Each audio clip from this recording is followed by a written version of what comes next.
All right, so now let's get to the juicy part of the... Oh, that sounds odd on a menstrual cup video.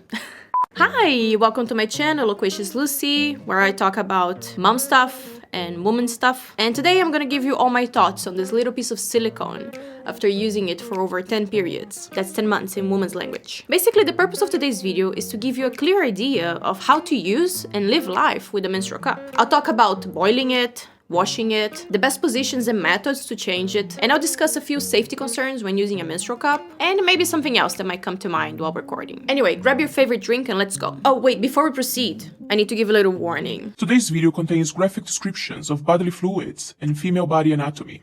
Viewer discretion is advised. So let's go on with how it is to use it. As soon as you receive your menstrual cup, the first thing you need to do is boil it. Boil it for 5 minutes because you gotta keep your hygiene in mind. And when I did it the first time, I recorded the process, so I'm gonna put it up for you to see. That's it. Ready to serve. And in between exchanges, you're gonna be washing it with soap and water. And after 4 or 5 days, I don't know how long your period is, but once you're done with your period, wash it again with soap and water, boil it once more, let it air dry, put it in the pouch, and store it for next month. So that was about getting started and boiling the cup. So now let's talk about inserting it. There are many different types of folds that you can try, but let me give you the tea. The cup tea.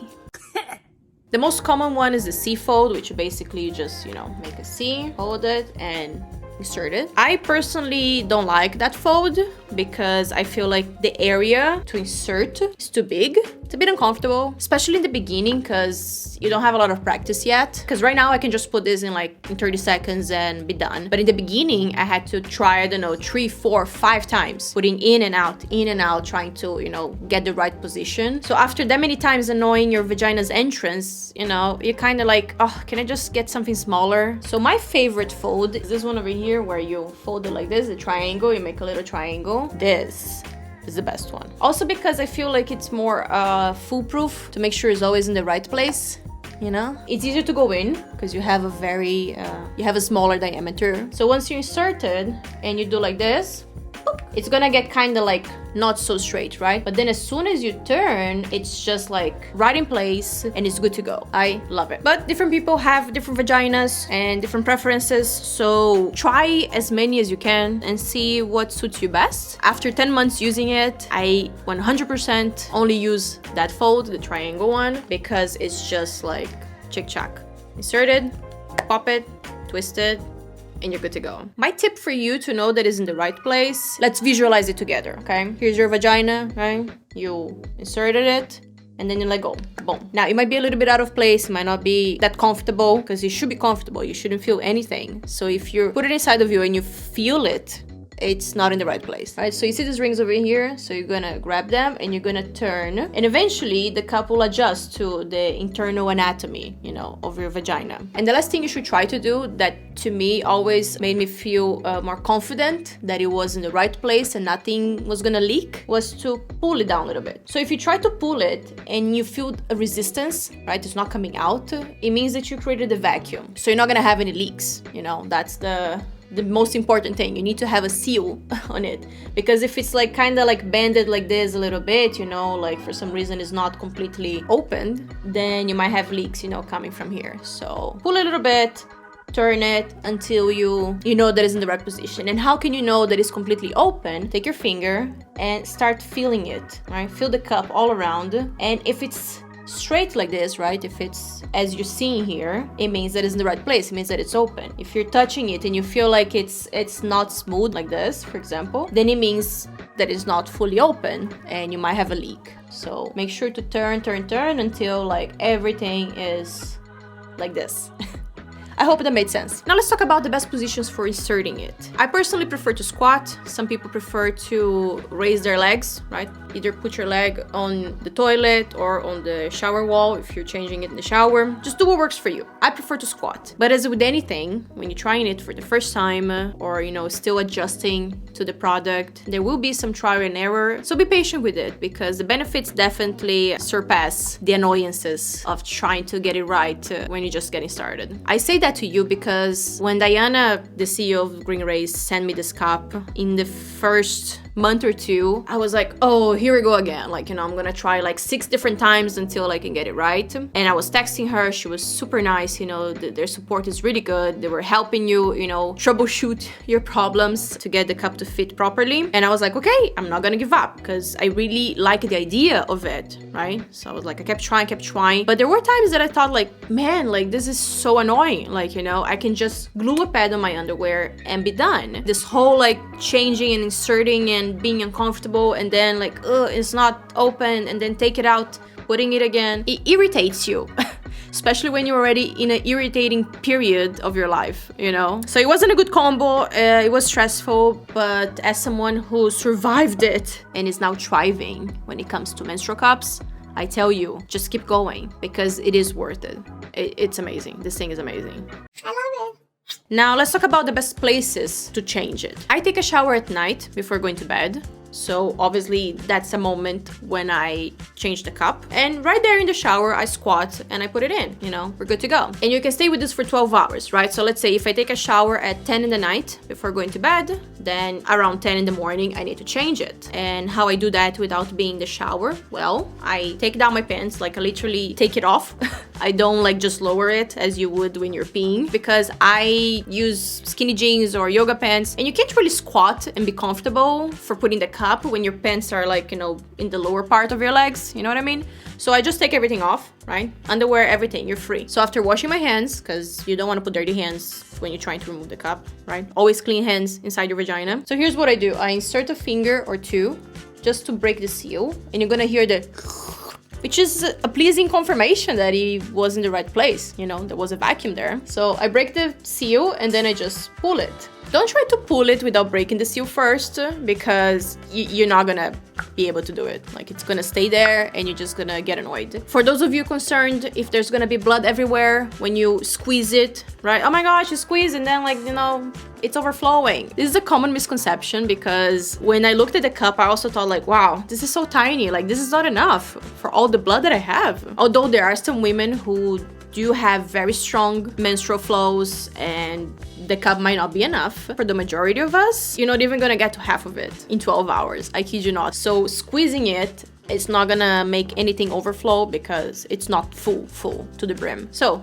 you took the cup out of you, empty, you know, its content, which basically would be just coagulated blood. Imagine a very thick blood. And it's also not gonna be that red because again, it's been sitting there for a while. So it might be, you know, some parts of it or maybe all of it might be brownish. Do not freak out. Everything is okay. That's how it is when blood stays, you know, there. All right, so you're gonna empty it, you know, in your toilet or in the shower. If you're changing it in the shower, just make sure that you washed it, right? I mean, if you're doing the shower, because sometimes like, yeah, you're gonna drop it and like I said, this is a very thick blood, so it's just gonna stay there. So make sure to wash it, you know, help it get down the drain and that's it, you're good. Empty the cup, wash it with soap and water. Make sure you wash it good, right? You don't want anything left inside. You see these holes over here? Make sure they're empty as well, right? These holes is what helps create the vacuum, so they need to be free. So make sure all of them are empty. There's no blood inside there as well. And you're good to go. You're good to insert it again. So if I'm in the shower, I wash it, I put it back in. If it's during the morning exchange, then I'll wash it in my sink and I put it back in. Now let's talk about possible complications of using a menstrual cup and other safety concerns that you might have,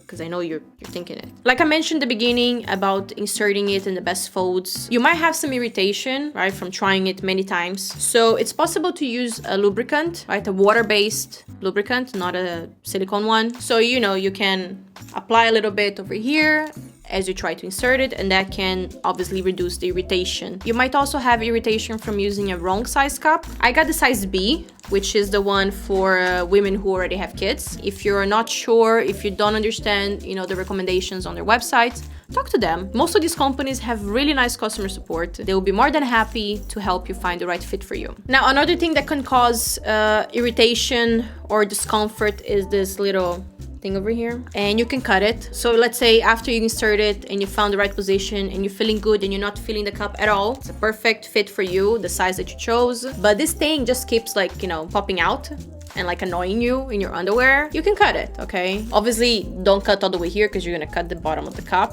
So, you know, up until the limit here, the first ring that you feel, that's the maximum, you know, that you can cut out. In the beginning, I felt like I should have cut it because it was annoying, but after a while, it didn't. And obviously, throughout your period, you know, your cervix might be a little higher, lower, you know. So sometimes you might feel like the cup disappeared, like you don't feel nothing at all, like everything is like in. And other times you might feel like the whole half of the cup is like popping out. So it really depends on what you're doing, right? If you're peeing, if you are doing number 2, if you're doing some Kegels, if you're laughing, if you're sneezing, if you're squatting. So don't be alarmed. It's the wrong size. Not necessarily. It could just be that, you know, it's a different position and the cup is more inside or more outside. As long as you have a good fit and it's comfortable and this thing is not popping out all the time and you don't have any leaks, then you probably have the right cup. Now, it can happen as well that you contracted an infection while using the cup. If that happens, it's most likely because you either didn't clean the cup properly or you didn't clean your hands before inserting it or removing it. So that's why I said it's very important. Wash everything, have a clean surface to put the cup in after you washed, because it's so easy for us to forget, like, oh yeah, I just washed the cup, so I'm gonna put it on my sink. Like, the sink on a toilet, it's like a very dirty place. Like, you know, don't put a clean cup on the sink or, you know, on the counter. Like, find a proper place for it to rest while you get ready before inserting it. But sometimes it can happen that your reaction to the cup made the natural bacteria and pH of your vagina unbalanced, and therefore you developed a yeast infection, for example. It can happen, but it wasn't because the cup brought it to you. I mean, unless you didn't wash the cup or didn't wash your hands, like I explained before. So again, I'm not a professional, I'm not a doctor. You can obviously consult, you should obviously consult with your gynecologist to understand what's happening. If you really want to use the cup, but you keep having infections when you do. So from the research that I've done, one thing that you can do if you really want to keep using the cup, but you keep having yeast infections, right, caused by this imbalance that is happening, try to boil the cup every time. Try using fragrance-free mild soap and warm water, because like the fragrance and different oils from the soap that you might be using to wash the cup could be causing the imbalance. Try different things, okay? Don't give up on it, because this is a life changer.